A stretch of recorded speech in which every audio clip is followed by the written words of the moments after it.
Hastinapur was once the center of a stable empire, but by the eve of the Great War, it had become a kingdom on a razor's edge. Years of systematic injustice against the Pandava princes had finally pushed the state toward a catastrophic internal collapse. King Dhritarashtra sat at the center of this gathering storm. While he lacked physical sight, his most dangerous trait was putramo, a corrupting, obsessive attachment to his son, Duryodhana, that eclipsed his moral judgment. This specific psychological flaw left the king paralyzed. As the balance of power fractured around him, his favoritism prevented him from acting on the truth, even as his own advisors warned of the coming slaughter. On the night before the final diplomatic failure, the king remained wide awake. He was consumed by an agonizing anxiety, desperate for a solution that would preserve his son's power without destroying the empire. In a midnight summons, the king called for Vidur, his wisest minister, and a man known for his unwavering commitment to the law. He needed Vidur to illuminate a path through the darkness. The stakes of this isolated conversation were immense. With millions of soldiers already sharpening their spears, the words exchanged in this chamber represented the final opportunity to prevent a total civilizational collapse. This was the empire's last chance to divert from the path of war. Vidur was not there to offer comfort. He was there to provide the final warning. Vidur's opening thesis was uncompromising. He explained that when a leader chooses personal attachment over duty, they ensure a tragic conclusion for everyone they lead. He began with the conquest of the self, presenting the king with a survival guide for any leader facing a crisis of integrity. This represents a leader's decision-making core. Vidur identified three internal threats: anger, greed, and ego, vectors that fracture judgment. Ego is particularly corrosive, isolating leaders into a feedback loop where they only see their own desires. To fight this, Vidur proposed a discipline. A leader must rigorously respect the timing of actions and engage in deep reflection before they speak or issue a decree.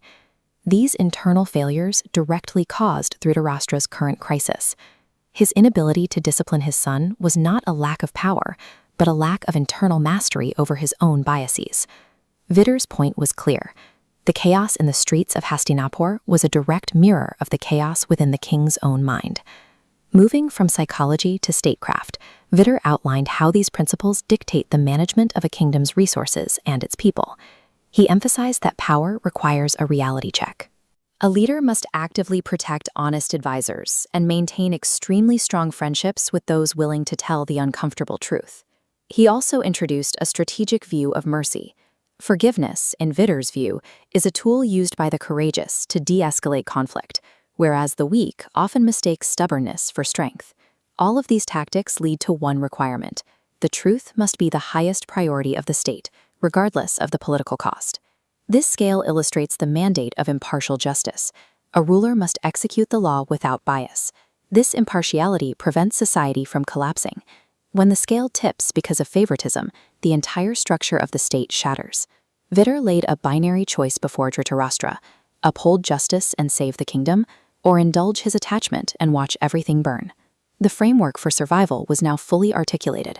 The outcome of the war now rested entirely on the king's willpower to follow it. Following the meeting, the king was left with the clarity of Vidur's counsel.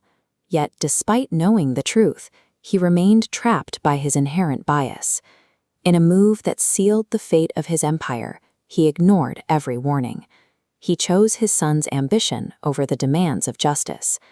The result of that choice was the Kurukshetra War, a conflict so massive it left the land littered with the wreckage of a generation's nobility. The Kaurava lineage was almost entirely wiped out.